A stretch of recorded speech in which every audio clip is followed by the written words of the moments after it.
Hey Goodfellas, we are here in Vancouver today for another collector talk with my very good friend, dear friend, Luca Maraschi. Ciao Samuel. So great to be in your city. Welcome to Vancouver. Thank you, what a beautiful place, honestly. Yeah, and today is not rainy, so you're lucky. Yep, so beautiful. I'm so happy also because, today is a very special delivery. I have a very special delivery for you, which will be on another video that we're shooting.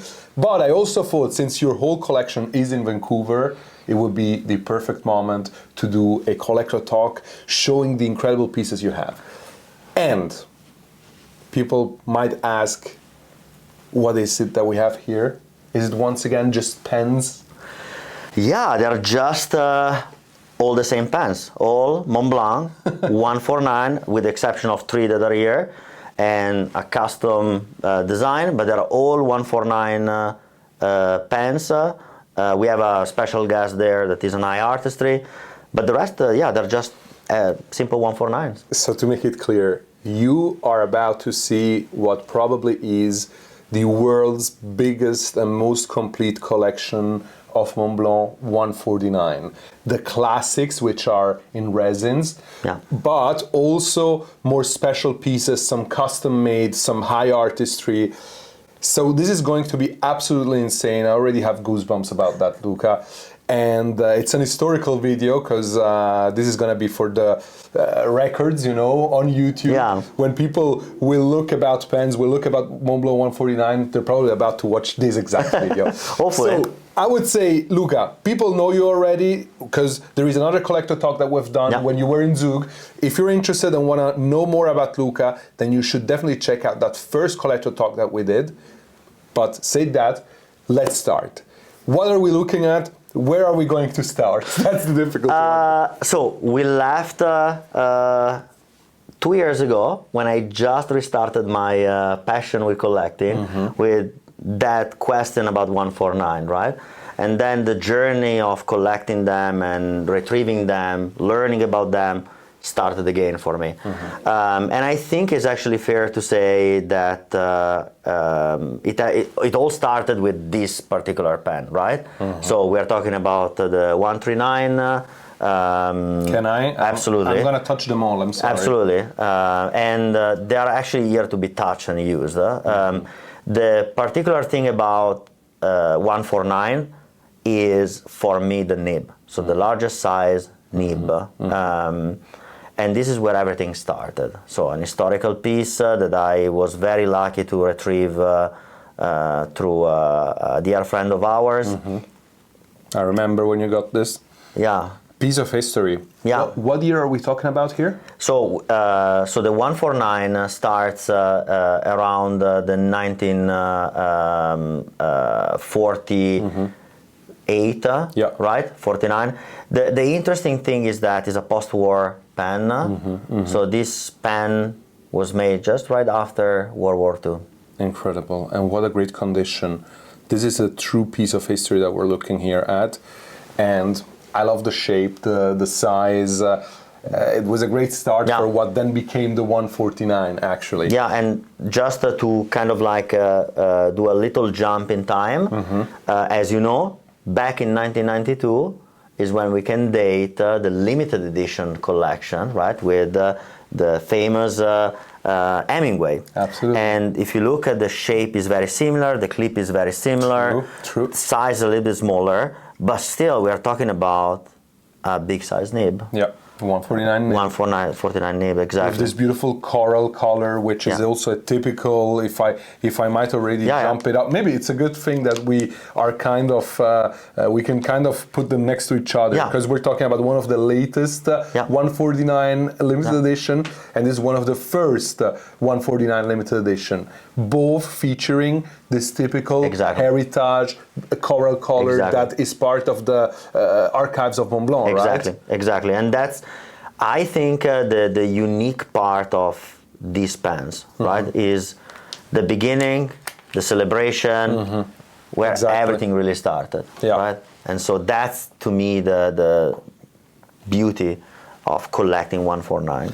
And talking of celebration, if you allow me, Yeah, absolutely. Let's look at some of the celebration pieces that marked the years. So then from there we can look at everything else than the celebration pieces. Yeah. Maybe after we've looked at the Traveller, which is this very special piece with the special mechanism. Correct. It's an absolute collector piece. It marks actually also a new, let's say, attempt for Montblanc to start also the new leather collection, because you know the round pouch that is in the box is going to be sold separately as part of high artistry pouches, which, you know, it's an interesting direction, right? True. But then you have its companion, the Meisterstück 100th anniversary. Yeah. I love blue. I'm not a black guy, even if with 149 You're a little very bit late to it, yeah. but it's such a beautiful, dark, deep blue. It's a mix between a gray, a blue, a dark, depending on the color. You have all these different shades, right? And also what I think is very special is the fact that the Traveller, which also features a 149 100 anniversary nib embossing, but it's the only 149 of the celebration of the 100 years, which has the flat clip, the classic clip, exactly. while all the other ones have this rounded clip. Correct. Right? That is the more vintage archive inspired. Yeah. Which, to be honest, I think is such a great touch. In the beginning, I was a little bit disappointed, as you know, about the 100th anniversary, because as a skeleton lover, I was hoping for a skeleton. For a skeleton, exactly. But I think we need to respect the historical value of the collection that Montblanc kind of like put out. And, you know, we started, I think, let's close the loop with everything started, right? Let's go for a second back in the 50s. And here we have two pieces, right? The so-called double ring. So silver double ring.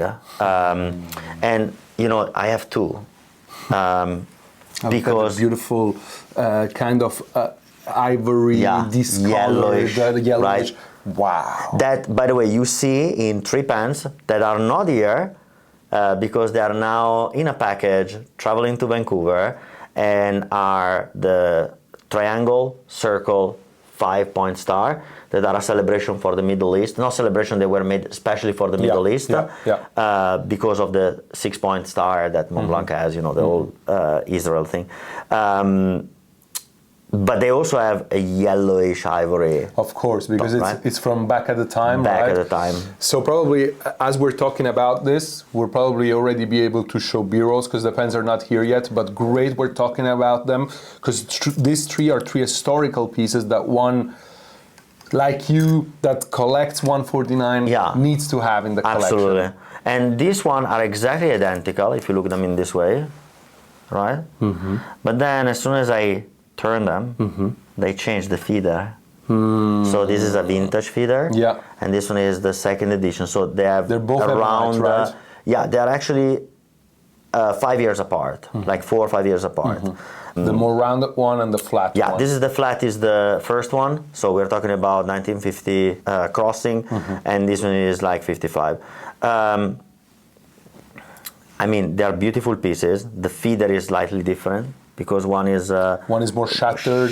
The other one is plain and clear. Yeah, I think it's so important, Luca, because we're actually kind of showing the how the 149 developed like that, right? So up until today's modern time. So we start with the typical kind of shape of the 139, right? 139. And then how it developed over here with those little details that help us also locate in which years they were made. Yeah, and also we will see in the next one, we already saw in the previous video some of my 1960, 70 Meisterstück 149, but basically we are going through the transitional period, the evolution of Montblanc and all the different feeder, nib, monotone, duotone, slim body, thicker body. And I think that's the beauty of collecting, honestly, 149. There is one that we will leave for the end that is sitting there, and everyone probably that sees it as a reflect is going to wonder what it is, and I will tell it only at the end. But then, we talk about the writer edition, the Hemingway, and Montblanc has only 3 writer editions that have a 149, right? Which one? So the chronologically is the Hemingway. Yes. Then we go with these 2 that are exactly the same, but they are the Dumas. They have Montblanc Dumas. They have 2 different signatures, father and son, or right and wrong, as called, right? So they actually use the wrong Dumas signature for the of first the edition son instead of the father. And they had to recorrect it and push out the other one. Incredible. I have a special one that is coming, but is making a very long trip to here. That is signatureless with no signature. Incredible. A super rare piece because these one are the blank pieces that Montblanc created as a backup as a backup to actually replace the signature, so they're unsigned.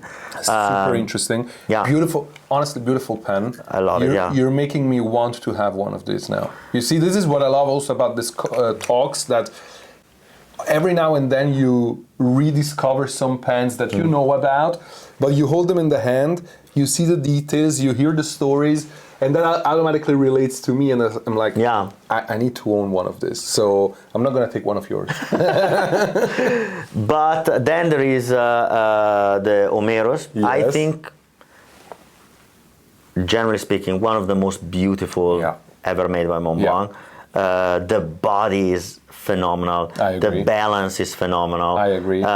Very complex body in general. Very complex with this body. whole shape and the horse. Satin, black. Very rare to find because Montblanc doesn't like satin, apparently. I love it. And here you can see the German perfection that you can only find in one other only pen in my collection. Which is the last one. When you screw it, you always turn the same position. Same way, I mean, no 149 has this. No, they're always 3-way, while this one is 1-way, which is personally something that I also absolutely adore. I love it. And it must be part of a great pen, in my opinion. We will see that in Japanese that is more kind of like something that extremely rare to find. But there is one pen that I commissioned that has this mechanism to always close in the same position. Love it. Because as I was mentioning at the beginning, we're going to have another video where we're going to talk mostly the incredible collection of Japanese pens that Luca has. So it's going to be very interesting. The scary thing is that this is probably 1/10 of the collection. Yeah, I know. They also know by now. I mean, let's talk about something more unique, and then let's go throughout some limited edition. Maybe. Very good. Absolutely. Blue is my favorite color. I got a phone call from the Montblanc boutique here in Vancouver. We have a 149 in blue. Orient Express. And I said, okay, cool. It's blue. It's mine. I'm coming. That was I was here buying groceries at Whole Foods, and I literally was in the garage with all the grocery bags. Phone. I said, Lisa, block it. It's mine. And I ran to just like pick it up. Oh, so beautiful. I love it. This is a very important piece because it's one of the very few times when there is like a classic 149, which is not like the Traveller, that is not in black. So if we go over here, as you said, we're in very black shades, black. And then you have the same shape. If you look at just like that, it could be a very normal 149, but in blue. Then you turn it and you actually see that there is this the Orient Express design.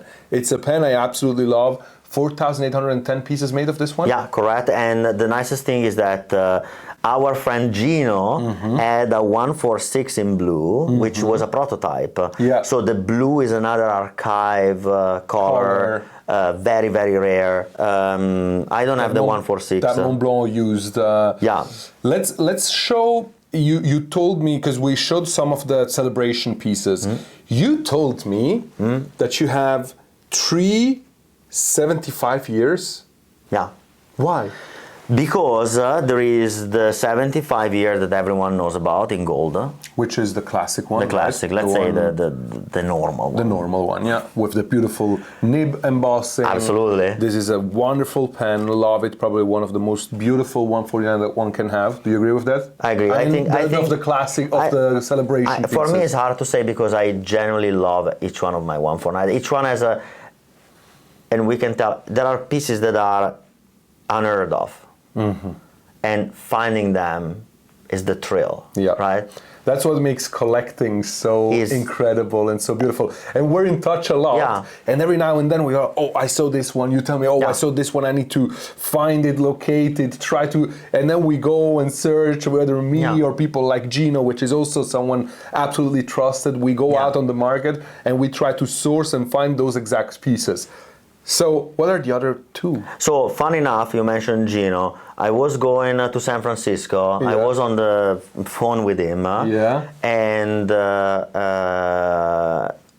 I saw a photo that he posted about 75th anniversary in rose gold.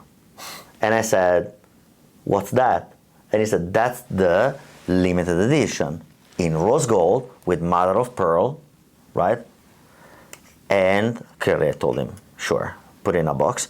So the nicest thing I want to say is that collecting pens is actually, for me, not only just owning those objects, but I remember how I got every single piece. And the people we meet, right? Like you introduced me to Gino.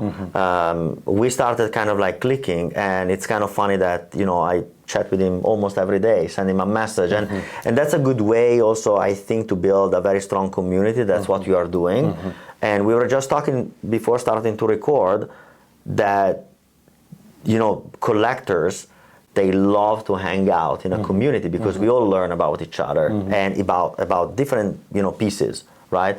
There are two pieces that I have here that they are commissioned, and I reference this artist to another huge Japanese collector, and that's how we, you know, keep in touch. That's really the beauty. Yeah. So here we have rose gold trim on, like two-tone on the nib, and incredible. It's all rose gold. Yeah. Incredible. Yeah. I actually thought that, and Montblanc also kind of communicated that the first rose gold 149 that they had done was on the 90th anniversary. No, it's the 75th because it's the limited edition. And then you go back to gold if you want to jump into something that is extremely limited. So this is like, and I cover it for a moment with my hand, right? This is a 75th anniversary. You agree, right? If you go and take this one, they look exactly the same. It's the same pen. Right? Yeah. Different nibs, but same pen.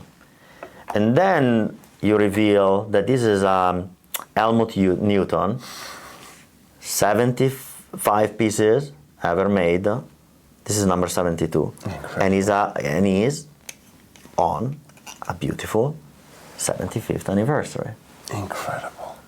So now we start to go into the special and limited edition, the pieces that you're like almost impossible, because you know for what purpose Helmut Newton, which is a very important photographer that has done a lot of like probably let's call it erotic art photography, right? Taschen had also this huge book that they did, limited edition. So an absolute icon in photography. Do you know why they did this specific edition? So I know that there is a special photo book, which I don't have, that was released during the same period as the pen. But the exact reason why there was the partnership, I don't recall. I think it's because of some sort of like exposition or something that was going on during the same celebration. And do you know if these were sold or gifted together with the book? No, this one were gifted. Interesting. This one, they're all gifted.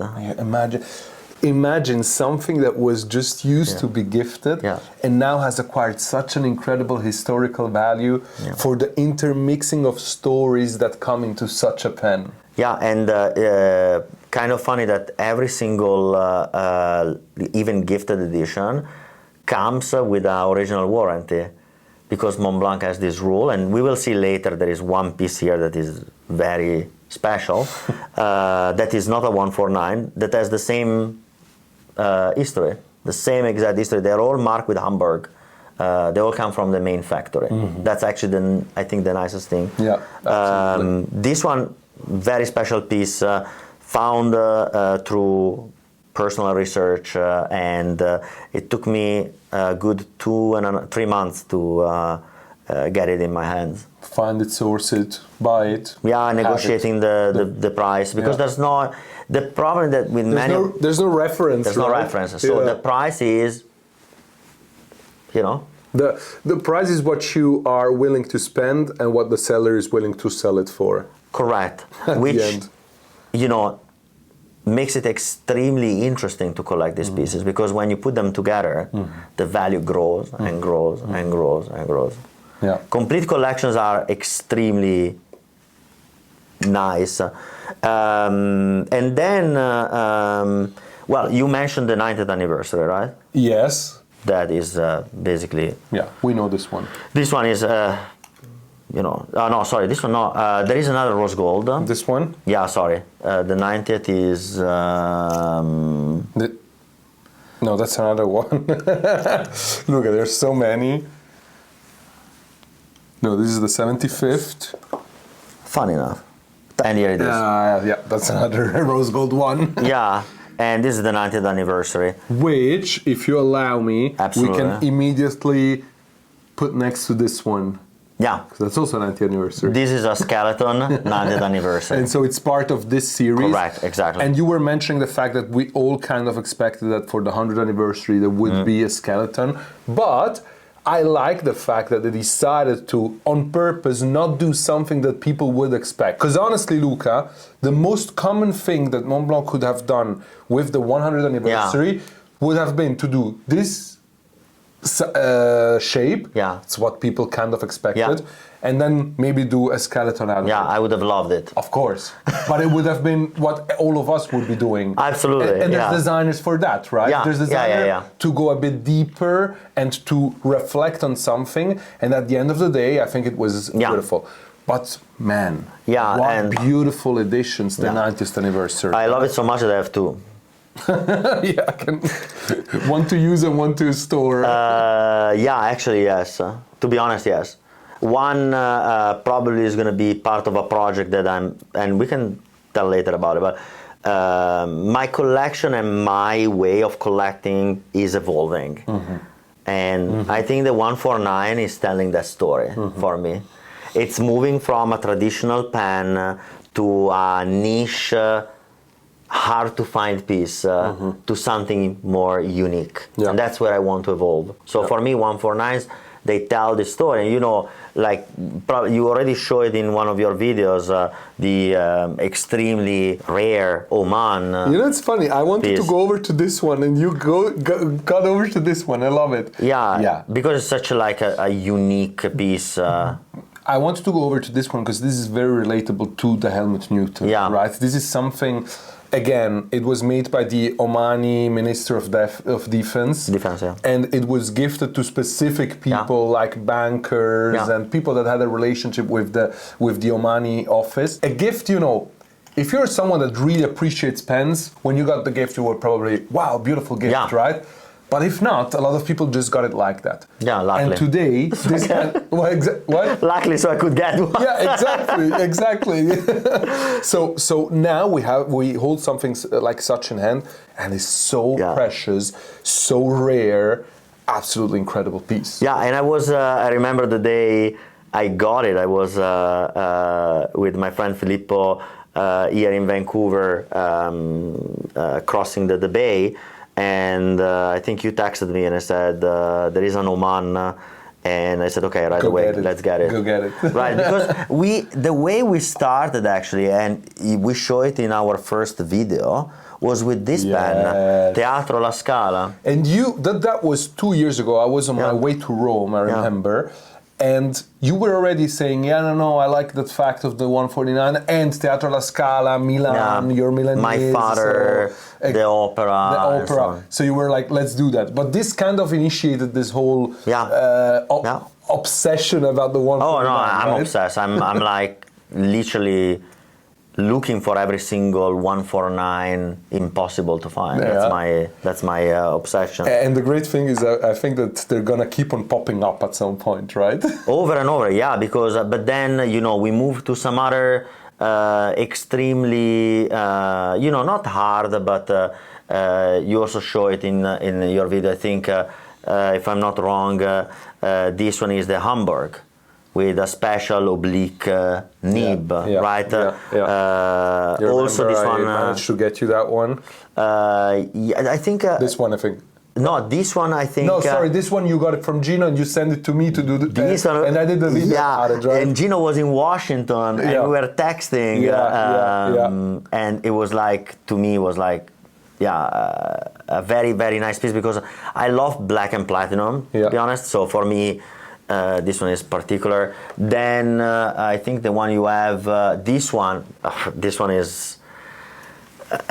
was the beginning of sweating to find a pen, because this one is the Berlin Wall, in celebration for 25 years from the falling. The falling. Because it's written Peace Ambassador 2014, and there's a 25 embossed on the nib with what seems to look like what is it?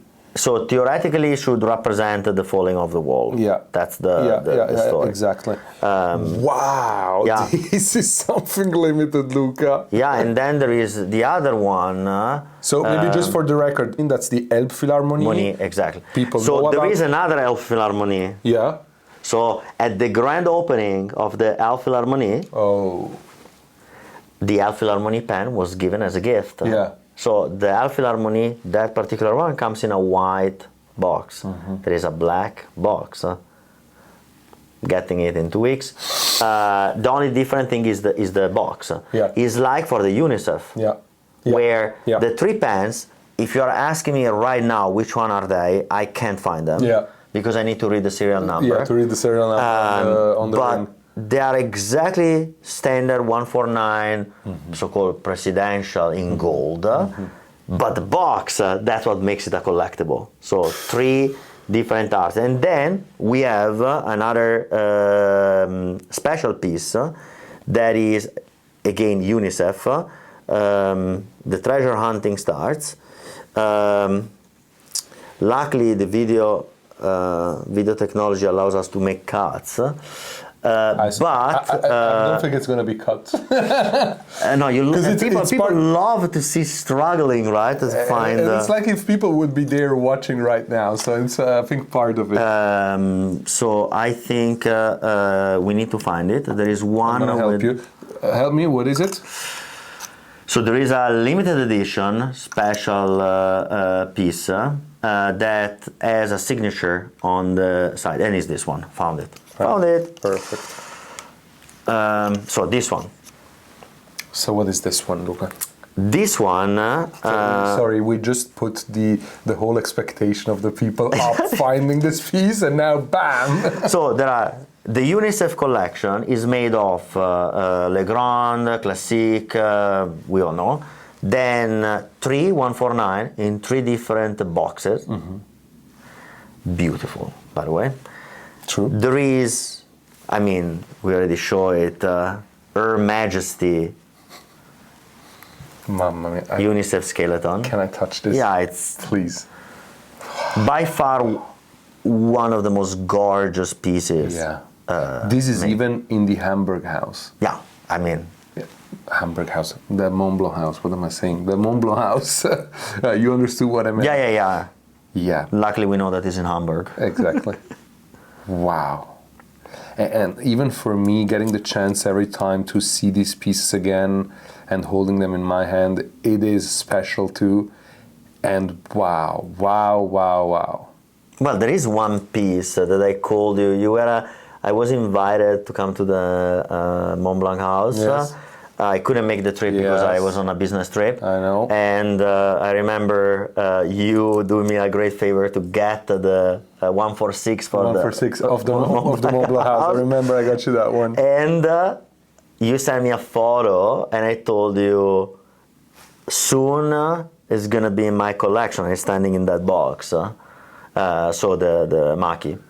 Yeah. And the Murasaki. Yeah. And I told you one day I will also get the Murasaki. The Murasaki, yeah. But we'll work on the Murasaki at some point. Do you need this still to do the no, story? this one is basically a celebration for a Nobel Peace candidate, laureate, sorry. And basically very limited edition. I generally don't know how many were made, but I was kind of like browsing and searching, and I found this very, very limited piece. And I remember calling you and saying, we need to get it. And I think it's such a tremendous piece to have. It's a little detail that again makes it even more beautiful in such a collection with so many pieces, with so many stories. And honestly, we could go one by one and keeping on coming out with stories and stories and stories and stories. What do we have here? 50 pens? 40. It's 20, yeah, right? Yeah. 20, okay. 40 pens, every single one with a special story. And how beautiful is that? How powerful is that? It's phenomenal. And even if you just want to have one of those at some point and try to find it, but it gives so much more value to the pieces. Do you want to show two of the rarest pieces that, and you and I are lucky enough to know, Gino, Gerardo. We are talking about probably together with you the most prominent, people in the pen industry that they can source connect, find special pieces without any doubt. Yeah, right. I'm happy to endorse that. Yes.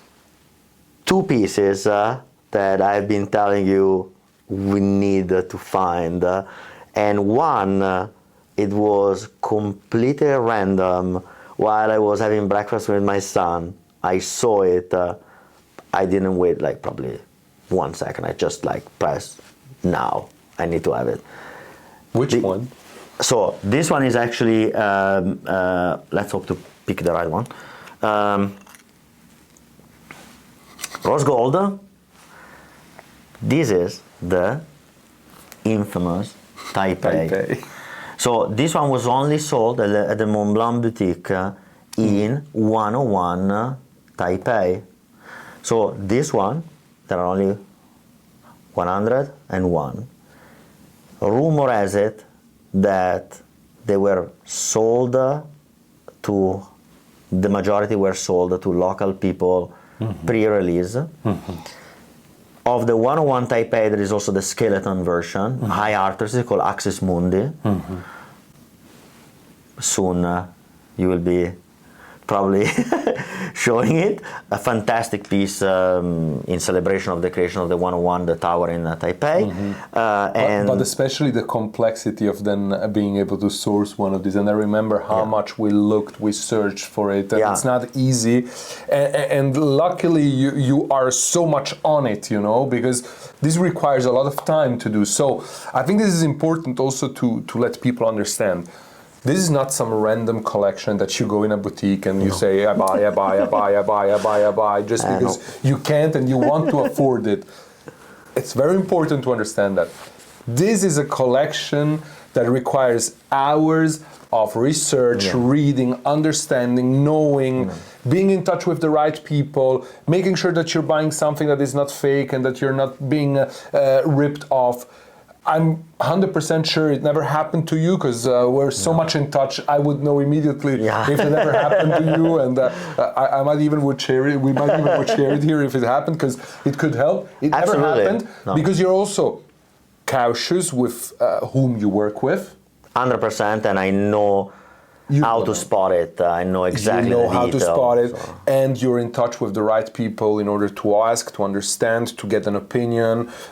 Even if you're not buying from me, I mean, we have such a friendship. I'm always happy to say, hey, Luca, I think this looks a bit weird. Hey, Luca, go for it. I know the guy, buy it. It happened many times also, right? 100%. I told you, go buy it directly there. There's no reason why I should go there, buy it, and somehow I'm not going to mark you up on it. Like the Taipei, for example, right? Exactly. We both know it comes from Gerardo. I told you, bam, you go. I asked you, hey, can you source it for me. Exactly. And then you told me, Just don't take even it. wait, just Yeah, take it. exactly. It's too much of a risk. You remember also the Oman? The Oman, I yeah. helped you source it, Yeah. but I Yeah.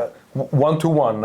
It was 100%, like I helped you source it because I knew the person, but Yeah. then bam. Yeah, and it's also logistically easier also because it Yeah. was in Switzerland, so Yeah, it was easier. exactly. But I mean, probably the last piece that made it to my collection, Gerardo itself, once again, probably one of the biggest, right?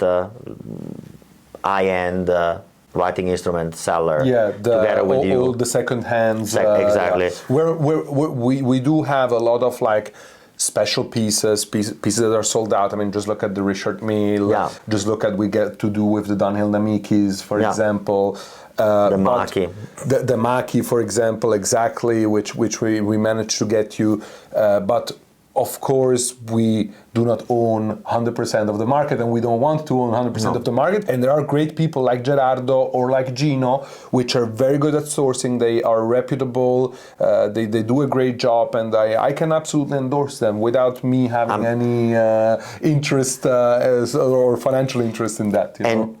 Generally speaking, the majority of the collection, I think, it was sourced by of my 149 was not even coming directly from you, except for probably the hand pieces. But there is one piece, and I remember the phone call I had and the message. I said, "You need to find it."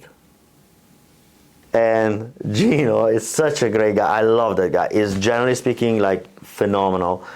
And Absolutely. And I told him, I need the Barack Obama, yes, we can. And I remember Gino sending me a photo of this pen. And I said, okay, it's in your hand. And he said, yes. And I said, okay, then we should probably remove we and put, yes, Gino can. Because the reality is that this one was the last piece missing. In the whole collection. It's a standard residential. Remember, only the cap is unique. The box is just a standard box. And this one was made for the celebration when Barack Obama got into presidency. Yeah, right? and you see the 2009 engraving, which is kind of like, to me, a beautiful you know, you can like it politically or not. No, it's not about that. But historically, the relevance, and I remember you obsessing about this pen since a long, long time. Yeah. So that is absolutely stunning that you actually managed to get this piece finally. Yeah, and to me, you know, it's kind of, I always remember as, yes, Gino can. Yeah, there are others that are all vintage pieces. You know, we said that there are a lot of transitional, like, for example, this one is a transitional piece. You usually recognize them from the nib. If we go and take, no, this one is a double silver ring, probably this one. Oh no, this one, we forgot about it. Almost, beautiful, Kingsman. The Kingsman. Beautiful, beautiful pen. Great you have this. It's such a great piece, and I love the movie. Absolutely. The box is phenomenal. Tom Holland, right? Yeah, and I think Colin Firth. Yeah. You're better with me with movies. I'm just like a passive watcher. But beautiful, beautiful, beautiful piece. But this is like what represents kind of like, as I was telling you, the transition of nibs in Montblanc history. I'm very honest that there is one piece. We were obsessing because we do not know what this is. I tell you, this is for me, it's just a bespoke nib that Montblanc has done. No. You were saying it's some limited edition. It's a limited edition. So I'm 100% sure that this one is a limited edition with a custom box. This is the box that makes the pen unique. Because you have to know that, for example, with the Unicef, we kind of mentioned this already. There are, which doesn't make any sense, honestly, between us. I mean, at least one little hint about the fact that it's a limited edition. Just don't force me to read the serial number to put pen and box together. Exactly. So it's pretty much a normal 149, but it has this incredible big box, and it's limited to 4,810 pieces. Yeah. But the pen is a standard 149. With no limitation written on the pen. Nothing. It's on the box. It's on the box, and it has a normal serial number like every 149. Like everyone, yeah. Which was a moment of Montblanc that was a bit weird, right? It was a moment of Montblanc where they were doing stuff, right? Yes, they were doing Patron of Art. Yes, they were doing great characters. Yes, they were doing Bratus edition. But beside that, they did not really know how to do specific things, you know? So we noticed. And then, but today it has a relevance because it marks that moment of time of Montblanc. I use this example every day, right? So and I don't have them here, unfortunately, because I forgot. But the Charlie Chaplin. Yeah. Right, a huge manufacturing kind of like miscalculation, or the Meissen 146. The two porcelain with the black that basically made it only to between the rumors has it 20 pieces, but it's probably closer to 30 because they were breaking during the manufacturing. Yes. Like there are many, and that's I think the beauty of collecting such a piece, right?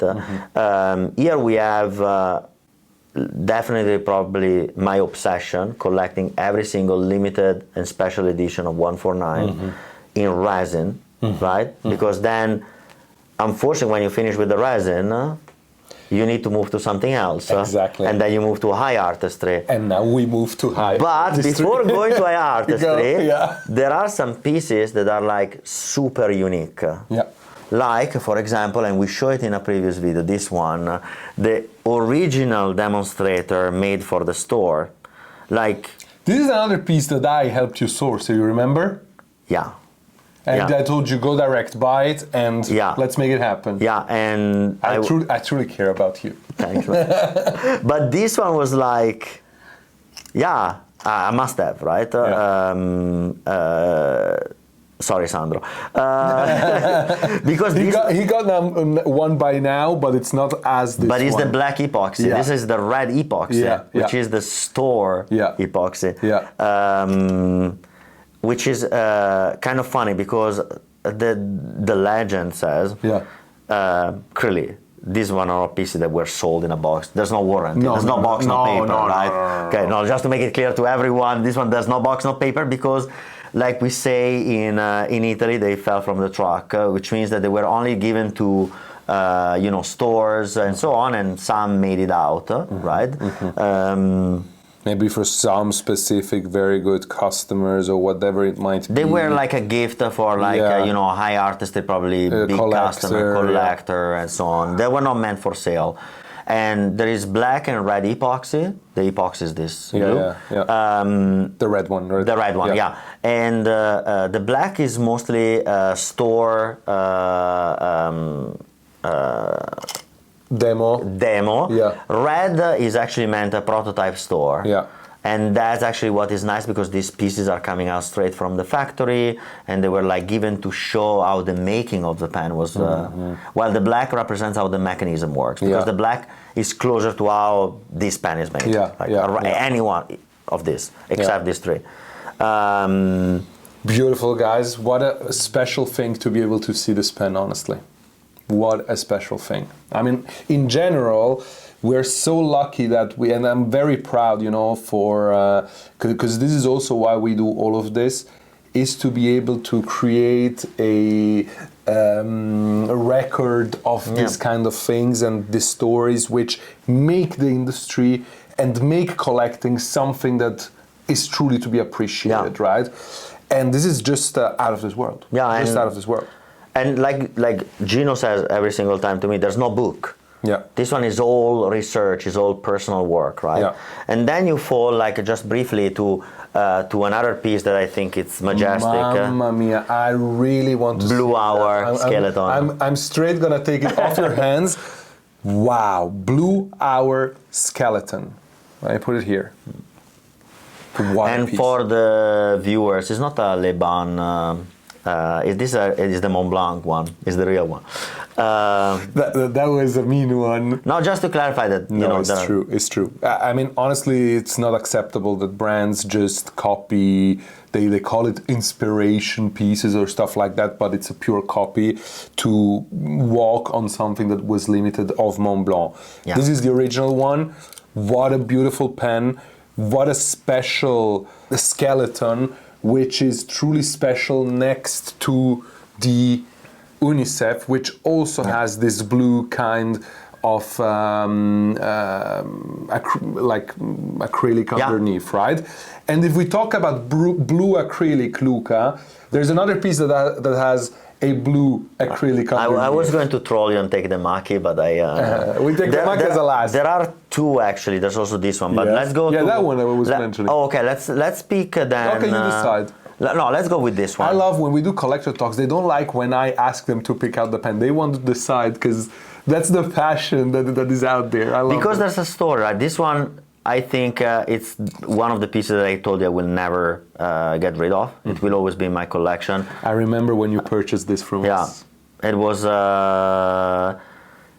For me it was like easy. It's related to a very personal story, and then I came to your store and I just give me the scissor, we open it.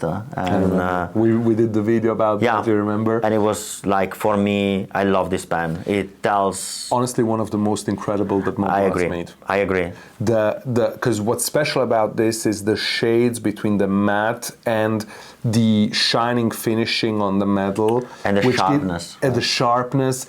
And you have all this luccica, it brightens, right? It brightens with the light. Yeah, and it's beautiful. I love it. It's kind of like the geometry of these lines, right? Yeah. Beautiful piece. And then, going to another 333, right? Because we are slowly going to then heavy hitters. John Harrison, right? 333. Lovely piece, fully skeleton, as you can see. A real solid gold. Real solid gold. If for the viewers, there's not the Mercedes. This one is not the one with the Mercedes. It's not the one with the Unimog, no. Unimog, no. What's important to say is that this pen, I would say, is rather undervalued for the limitation and the materialization also. 100%. Because probably with 14,000, 15,000, you can find one new. But what are you going to buy with 14,000, 15,000 nowadays at Montblanc, limited to 333, right? Yeah. Or 888? No, 333. 333, solid gold. So just to make an example, this one was like 25,000. 25,000. So that's the difference in price. Cinema, 27. It's 27. We have it at the store. Yeah. If you're interested, go check it out on the website. Which serial number? 222 of 333. Oh, no. Oh, you're going to get that too.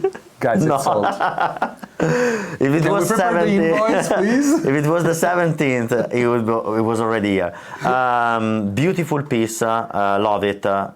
This one is going to be part of a project, so it's going to be. I'm going to make it a 101 because I think it deserves to be a 101. Interesting. So we are going to make it a special one. We'll see once it's done. We're going to reveal it on this channel for sure. Luca, 100%. Right? What is this one? Oh, this is the second. Oh, sorry, because you need to have two. Okay, you cannot have one. That's right? true. That's honestly, there's a few people who have two. I'm not. That's why I have two. I know. Right? I know. That's why you're not crazy. There is people who have two. Okay, I want to decide the next pen that we're going to pick. Go. And it's a pen that I have to say I had the luck of seeing not long ago. I love it. I'm lucky to be surrounded by people like you, like Horst also.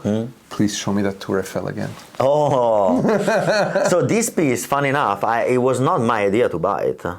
But why is it here? Because I asked my friend Filippo which one I should buy, if I should go for the Eiffel, the Axis Mundi, or something else. And Filippo said what? And Filippo said, no, the Eiffel, 100%. And I said, okay, let's get the Eiffel. I love it. It's a great pen. No, this is a terrific pen. the matte finishing, the diamond, it's insane. the 149 nib, and the fact that it's not a 149 sized writing instrument, it's rather thin. Thin, right? That's the so uniqueness, funny. Honestly, because he has to represent the Tour Eiffel. It's not for just the Tour Eiffel. This one is Gustav, right? Gustav Eiffel. Gustav Eiffel, yeah. And this engineering is. But like, it's obviously kind of inspired to the Tour Eiffel, right? Yeah, it's. No, yeah. No, yeah, it's inspired, but it's. But it's for Gustav Eiffel and not for the Tour Eiffel. Right? That's the thing. It's not like the Axis Mundi that is. We find that, right? But I love it. It's a great pen. It's gonna be inked probably soon. I'm just admiring it. Yeah, you're gonna ink it? So every pen is gonna be inked except for a few pens that we will see in the next video, because if I'm going to ink certain pens, it's going to be like a liability for for myself. But other things, I'm not going to really ink them, like the 139. I'm not going to ink it. I cannot service it in Hamburg. But if you ink it, let's tell everyone, right? So if I'm going to ink the Macchi, which I am, or the what? Their resale value is exactly the same, because you can send them back to Hamburg. They're gonna be clean to zero, to factory. Like, just to be honest, this well, no, let's be transparent. This one that you sold me, no, this one, no, sorry, this one is yours. Yeah. This one is yours. This is pristine. Yeah. Right. There was a problem with the piston. There was a problem. I lost my mind. I remember. He went to Hamburg. He also didn't want to be friends with me anymore. And. I was upset. And to be honest, this is factory. I had to tell Luca that with the quantity of pieces he gets, it's normal that there is a small percentage that potentially could have a problem. And immediately the blue hour was away for the same amount of time, because Gino, very honestly, told me the piston. And I said, I told you that. So there is something, can we say something like that is something very private that only collectors know? I'm going to say, I don't care. So the 90th anniversary, the Blue Hour and the Unicef, they are coming from the same, let's say, factory line. Mm-hmm. They all suffer of the same piston filling problem. We should mention right? That. Yeah. So if you have one or you buy one and has a problem with the piston, you're not alone. Mm-hmm. I was there already twice, so don't worry. Sure. They can be repaired. This one went to Hamburg, and generally speaking, it's completely, everything is brand new, clean. Like, it's spotless. So that is a very good point. Of course, there is a price that comes with sending it. I mean, in this case, we took over the price. I'm sure Gino did too, right? Yeah. Oh, otherwise I'm going to charge you. No, I'm joking. No, I'm joking. So, like you say, I like that, because people always obsess about, brand new, not inked. Just send it to Montblanc and have it revised. Pay what you have to pay, but you have a brand new pen, and we're good. You buy Montblanc because of this service. Bravo. Because of the possibility that they offer you to always do these kind of things. Any eye artist can go back to Hamburg with a premium price and a lot of patience. Yeah. After a year, it's going to come back to you brand new. Yeah. Like spotless, even cleaner than the first time that you got it. True. Because there's a high chance that somebody else touched it at the boutique or so on. Do you want to see the last two pieces? And then I show you 4 pieces that are like my new obsession. Yes. So one is the James Watt that we already saw in the previous video. This we saw the video in Las Vegas, right? Las Vegas, yeah. Beautiful pen, fantastic incredible piece. 149 nib too. Yeah. Wow. Look, there's only one that is. There are 4 that are not 149. So here and. Okay.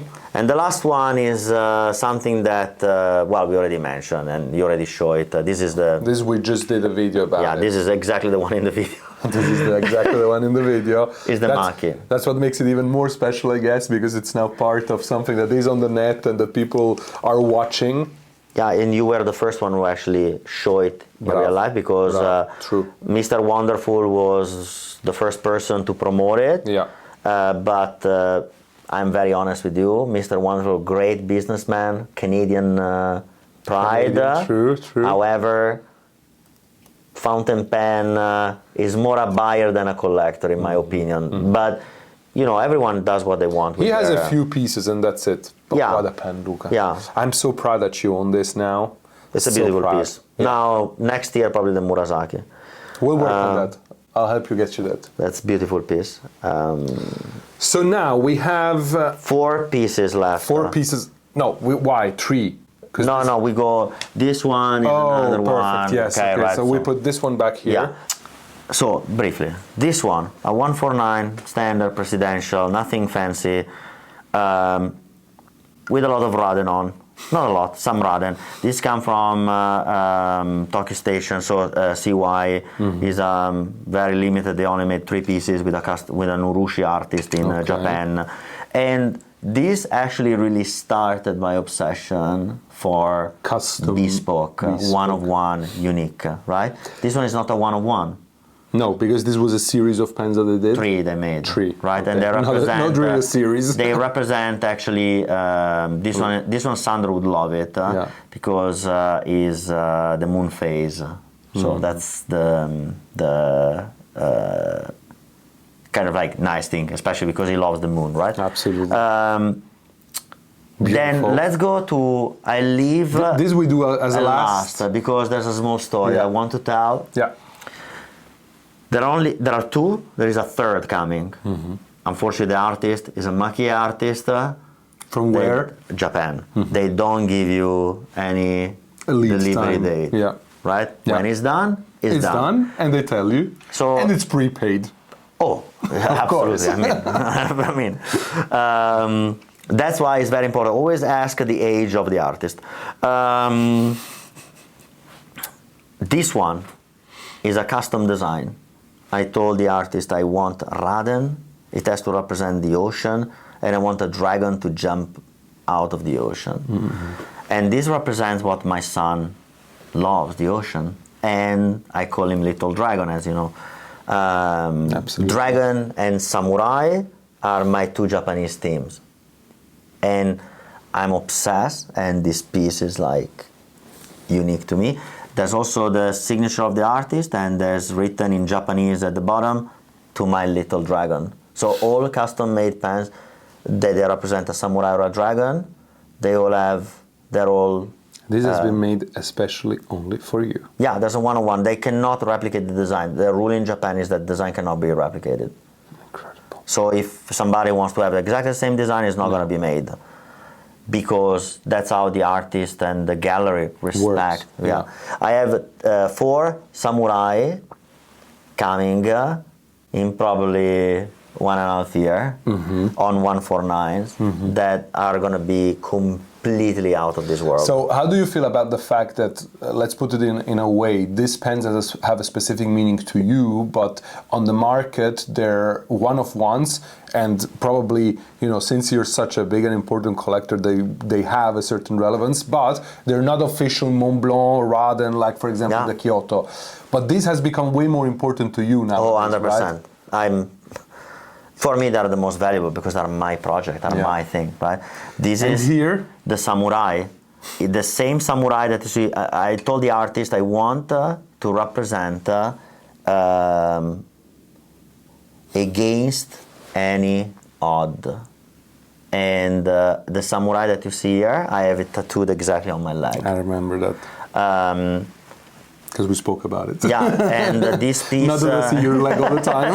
But this piece is actually very, very special because the artist did a phenomenal job replicating a black-on-black samurai.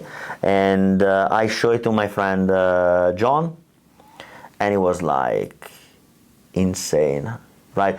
But I love to talk with people that appreciate Japanese craftsmanship, like Manor, he right? truly does, or Manor, exactly, absolutely. That's the conversation I love to have with them. Like great collectors, very important collectors. So it's beautiful to celebrate the craftsmanship. Sorry, I'm just watching it while you're talking. It's so beautiful. It's so, even if it's monotone, it's so full of detail. That's the difficult part. That's the complicated part. I think, generally speaking, these artists, they just went above and beyond. And I remember finding them and sending a message to John, immediately also commission some pens, because that's how we love to communicate, right? That's the thing. The last piece, I just want to tell you one thing. I believe I'm an entrepreneur. People gave me an opportunity to succeed, and I found this guy, Davide Zanghi. Which is in Italy, right? In Italy, in Modena. It's a guy, I think he's originally from Sicily, but he studied and worked in Emilia-Romagna. Yeah. I found him on Instagram, we started clicking, and we started thinking about projects to do together.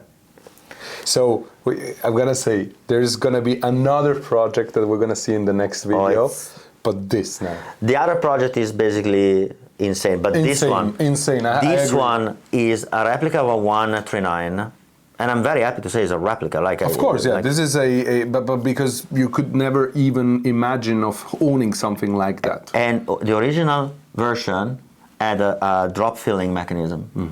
And I said, no, I want to have a piston traveler mechanism. So this mechanism was designed by Davide to basically... Can I see it? Yeah, sure, absolutely. Here you see his logo. The original version that I asked him had my initials, LM. However, we decided to kind of like go for his logo in this version because this is the latest kind of like version of the pen. It's an original 149 nib, original feeder. Everything is custom made by him, and I genuinely love this piece. It's truly beautiful. And this guy is such an artist. Bravo, Davide is a good guy. You told me about him, and a young guy. So I love that you're helping him and that you're supporting him, and is someone who wants to go above and beyond, and that is beautiful. And you can really see that it's handmade, right? Handmade, yeah. This is brass, right? Because imagine that, you know, this guy Davide needs also to buy the material, but also make money, right? Of course. And it was so beautiful how we work, the way the care for details. He's an engineer. We enjoy this project so much because I told him, make a piston filling, make a safety filling mechanism, and that's what he created. Incredible, Luca. Is beautiful, yeah. Honestly, Luca, I am amazed. Sorry, sometimes I was quiet just because it also overwhelms me, and it's absolutely incredible. Actually, before we finish, we have to show these three pieces here. Yeah. Because we didn't speak about these three pieces, we have to briefly show them. Do you know? I know Agatha Christie. Second writer edition, for sure, yeah. Right? Second writer edition, 1993. This is the standard edition, snake with red ruby eyes, right? Beautiful piece, very... People know about that. We've shared it on our YouTube. You can go search it on my channel. There is... This is coming from you. Correct. Right? The Vermillon? The Vermillon... Sorry, Vermeil, not Vermillon. Right, the Vermeil, sorry. This one is... dark green eyes. I don't know if they're really green, to be honest. They're more gray. 4810. Found it in Italy. Corsani. Stefano, great guy. He had it. I saw one of his videos, and voila, the pen. But then there is something green eyes. But this was actually given as a gift to the press release event that Montblanc did for the writer edition. Because it was something pretty big to do this kind of limited edition back at the time. So in order to have coverage and motivate people to buy them, they had to have press coverage. And this was a gift that we did to the press. And here on the cap there's written press. And then there is a limitation because clearly there were only I think 120 given. Now, my lucky number is 17th. What's the odds of finding a pen that is extremely rare on the Difficult market. to find already, yeah. And get the number 17th. Yeah, very. This is the number 17. Hey, bravo, Gino. Well done, Gino. So the funny thing is that when you build a relationship, and I think probably that's a good closing, collecting pen in a serious way, like I don't know the value of this lineup, but I mean it's pretty it's pretty high, I would say. It's not about the value, it's not about the money, it's about the relationship that you build with the person like you, like Gino, people that they really help being a part of this collection, right? Because that's how we started our journey together, like being a piece. And like I got a few pieces from you, a few pieces there, and you know, that's the beauty of the collection, right? It's about the people and the relation that you build, and the fact that then, you know, resellers or also, resellers like Gino understand their role in the collection. That's super important. Like you understood your role in my collection, and we are building together something that I personally feel is the next phase for my collection. Absolutely. We're not going to say anything, but No. what we are baking is something literally that it fits more where I'm going as a person, right? Yeah. More than anything else. And so, this is my tiny, small, complete 149 collection. I cherish it every day. Luca, honestly, incredible. Thank you so much for showing us these pieces. Absolutely. I think this has been absolutely incredible and beautiful, and people can only be happy and proud about it. So, such an amazing thing. And stay tuned, because there is another video coming, but not next week. There's going to be a bit of space between, because I want you to really absorb this video first. 100%. And Luca, I want to thank you once again Absolutely. for bringing this all over, for sharing all of your passion and everything that you have here with us, because it's not obvious. Not everybody wants to do that also. So you're a real game changer. You're helping us to go above and beyond, also to spread information and to make people aware of what's possible. And I mean, it's so beautiful that we started this journey together, and that we keep on going this journey together with new people that are coming into it, you know, other And resellers hopefully also. inspired, right? Collectors, resellers. Absolutely. In doing a great job and in reaching for excellence. So thank you. And don't forget that together We are changing the game. Grazie.